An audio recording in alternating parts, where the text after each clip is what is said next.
एक क्वेश्चन के हेल्प से मैं आपको सारी चीज़ें तो नहीं बता सकता हूँ, सारे न्यूमेरिकल्स तो आपको सॉल्व करके नहीं दे सकता हूँ, बट इस एक क्वेश्चन को सॉल्व करने का तरीका जो होता है, उस सॉल्व करने के तरीके से आपको पता चल जाएगा कि आगे फर्दर इसी तरह के क्वेश्चंस को कैसे सॉल्व करना है। तो तरीका मैं आपको बता रहा हूँ कि कैसे सॉल्व करना है क्वेश्चंस को। एक क्वेश्चन हम उठाएंगे, उससे पहले रिलेटेड जो कंसेप्ट है उस कंसेप्ट को पहले देख लेते हैं, उसके बाद उस क्वेश्चन को देखेंगे। ओके, थ्रस्ट का जो मैथमेटिकल एक्सप्रेशन है, मतलब फॉर्मूला जो है, थ्रस्ट का जो फॉर्मूला है उसको हम डिराइव करते हैं। ओके, देखो क्या करना है कि suppose this is a container, ये कंटेनर है, इसमें कोई लिक्विड भरा हुआ है, water, suppose this is water.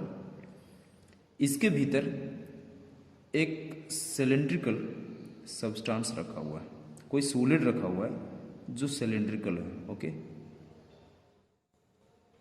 Cylindrical substance. इस सिलेंड्रिकल सब्सटेंस पर जो थ्रस्ट लग रहा है वाटर के द्वारा, हमने क्या बोला था, thrust is the perpendicular force acting on the surface of this substance. इसके तरफ चारों तरफ से एक फोर्स लग रहा है, लैटरल सरफेस पर भी एक थ्रस्ट लग रहा है, नीचे से भी लग रहा है, ऊपर से भी लग रहा है। ओके, अब तो इसका जो बायोंड फोर्स जिसके वजह से ये यहां पर सस्पेंडेड है, इस जगह पर ये जो सस्पेंडेड है, ये कौन सा फोर्स की वजह से है, हमने बोला कि जिसको कहते हैं अपथ्रस्ट, जो बायोंड फोर्स कहलाता है।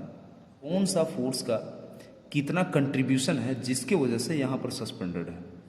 तो देखो यहां पर मान लिया ये F1 है, ये suppose this is the F1, ये थ्रस्ट 1 है, this is thrust 2, this is thrust 3, this is thrust 4, this is your surface 1, this is your surface 2। इस लैटरल सरफेस पर भी लग रहा है, तो इस लैटरल सरफेस का जितना भी फोर्स है वो एक दूसरे को काउंटर बैलेंस करने के लिए एनफ है। यहाँ का जो थ्रस्ट लग रहा है, यहाँ का जो थ्रस्ट लग रहा है, ये इसको और ये इसको काउंटर बैलेंस कर रहा है, दोनों को कैंसिल आउट हो रहा है, एक दूसरे को कैंसिल आउट कर रहा है। ये देखो यहाँ से यहाँ तक जितना दूरी है उससे कहीं ज़्यादा दूरी यहाँ से यहाँ तक। इसका मतलब है कि F2 जो है वो F1 से बड़ा है, जिसके वजह से ये इस जगह पर सस्पेंडेड है। नेट अपथ्रस्ट, ये इसका नेट अपथ्रस्ट क्या होगा, तो ये नेट अपथ्रस्ट, चूंकि यहाँ पर thrust 2 is greater than the thrust 1, तो थ्रस्ट 2 में से थ्रस्ट 1 को घटा दिया, ये हमारा नेट फोर्स जिसकी वजह से ये इस जगह पर सस्पेंडेड है, ये हमको मिलेगा। तो एज वी नो, यहां पर देखो pressure equals to thrust by area. हम प्रेशर 1 की बात करेंगे जो सरफेस 1 पर लग रहा है, pressure 1 equals to thrust 1 by area. ये ऊपर और नीचे दोनों का एरिया सेम है, since A1 is equal to A2। Cylinder है, चूंकि ये फ्रस्टम नहीं है, ये सिलेंडर है, जिसकी वजह से एरिया 1 और एरिया 2 दोनों बराबर है। इसके जगह पर हम A ही लिख लेते हैं। ओके, अब देखो क्या है, सरफेस 2 पर जो लग रहा है, नीचे वाला सरफेस पर जो लग रहा है, ये प्रेशर 2 लग रहा है, which is equal to thrust 2 by area. Okay, मुझे यहां थ्रस्ट की जरूरत है, तो thrust 1 equals to cross multiply कर देंगे, प्रेशर 1 इंटू एरिया। यहां पर thrust 2 equals to pressure 2 into area. Okay, हमने यहां इसको रख दिया। F2 के जगह पर हमने रखा प्रेशर 2 इंटू एरिया, और F1 के जगह पर हमने रखा प्रेशर 1 इंटू एरिया। ओके, अब हम इसको आगे क्या करेंगे, as we know pressure equals to, यहां पर देखो, as we know pressure equals to rho g h. हमने पहले वाले वीडियो में बताया रो जी एच क्या है, the density of the substance, height of the column and acceleration due to gravity. हमने यहां पर रख दिया रो, इस प्रेशर के जगह पर रो जी एंड H2। यहां पर देखो क्या है, बॉटम वाला सरफेस है, नीचे का जो सरफेस है, सरफेस 2 जो है उसका पहुंच यहां H2 के पास है। So this is the height of the liquid column for surface 2. This is the height of the liquid column of surface 1. Surface 1 इतनी दूर पर है, इस सरफेस से इतना दूर पर है। So this is your H1, this is your H2। Rho g H2 हमने ले लिया माइनस रो जी H1 ले लिया। ओके, इसमें से ये दोनों के दी घटा दिया तो रो जी ये हमारा कॉमन हो गया, तो दोनों में है H2 माइनस H1। ये तो हमारा प्रेशर का था, यहाँ पर जो एरिया है ये दोनों में एरिया बराबर है, इस वजह से इस एरिया को हमने ले लिया यहाँ पर, यहाँ एरिया एरिया। अब देखो H1, ये देखो H2 में से यदि H1 को घटा दिया तो ये हमारा हाइट ऑफ द सिलेंडर हो गया, this is the height of the cylinder. तो rho g height of the cylinder, height of the cylinder into area. As we know कि height of the cylinder into area जो है, ये area और कुछ नहीं पाई आर स्क्वायर है। ये पाई आर स्क्वायर इंटू एच जो होता है वो वॉल्यूम होता है, सिलेंडर का वॉल्यूम होता है। सो रो जी वॉल्यूम, ये बायोंट फोर्स है जो इस सिलेंडर पर लग रहा है इस लिक्विड के द्वारा। जो लिक्विड यहाँ पर है, जिस लिक्विड में ये रखा हुआ है उस लिक्विड के द्वारा इसके ऊपर ये बायोंट फोर्स लग रहा है विच इज कॉल्ड अपथ्रस्ट। इसी को कहते हैं अपथ्रस्ट।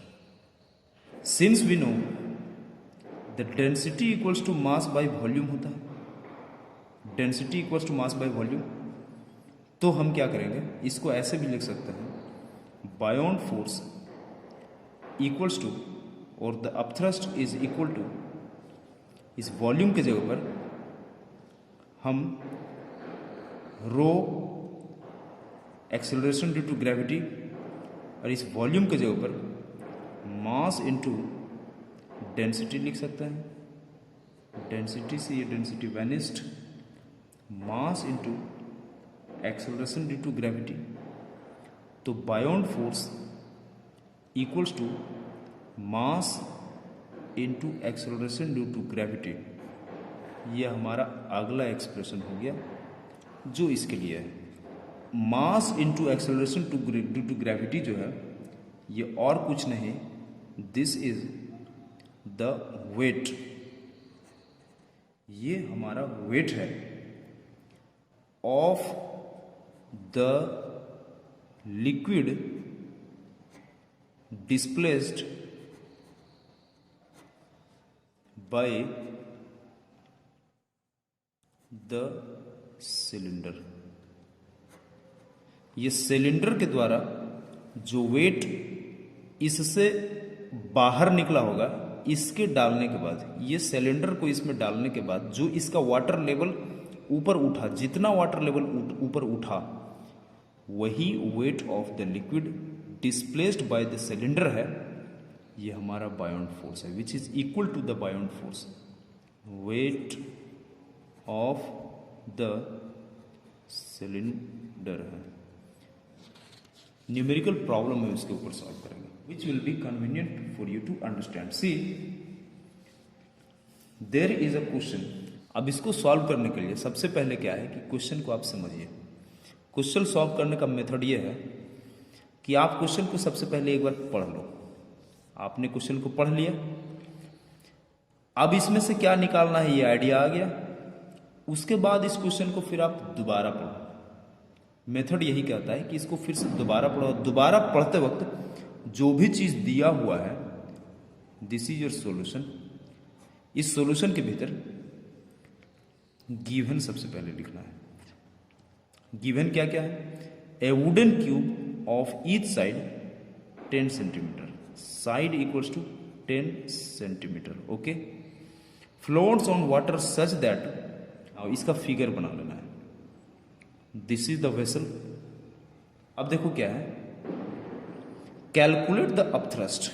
इसके ऊपर जो अपथ्रस्ट लग रहा है इसको कैलकुलेट करना है। साइड इतना दिया हुआ है तो इसका वॉल्यूम निकाल लो। Volume equals to 0.001 metre cube, okay. Now force of buoyancy का हमने अभी बताया कि volume of water displaced into density of water into acceleration due to gravity. मतलब volume into density into acceleration due to gravity. यहां पर volume दिया हुआ है कितना, 0.001 into density of water is given here 10 to the power 3 means 1000 kg per meter cube into acceleration due to gravity कितना है, 10 metre पर सेकेंड स्क्वायर। नाउ अब इसका 1/4 पार्ट जो है वो पानी के नीचे है, ओके। तो इसके ऊपर बायोन्सी इतने का लग रहा है। Question was very simple. इस तरह से सबसे पहले क्या करना है कि क्वेश्चन को 2 बार पढ़ना है। मेथड क्या है, क्वेश्चन को एक बार पढ़ लिया, आइडिया ले लिया, दोबारा क्वेश्चन को पढ़ते वक्त जो भी चीज़ इसमें दिया हुआ है वो सारे को हमने गिवन में लिख दिया। What is to be calculated, उसके बाद यहाँ पर क्या लिखना है कि what is to be calculated, force of buoyancy equals to what.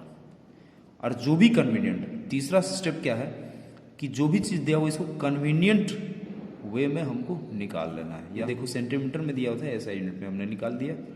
यहाँ पर बाकी इसको निकालना है।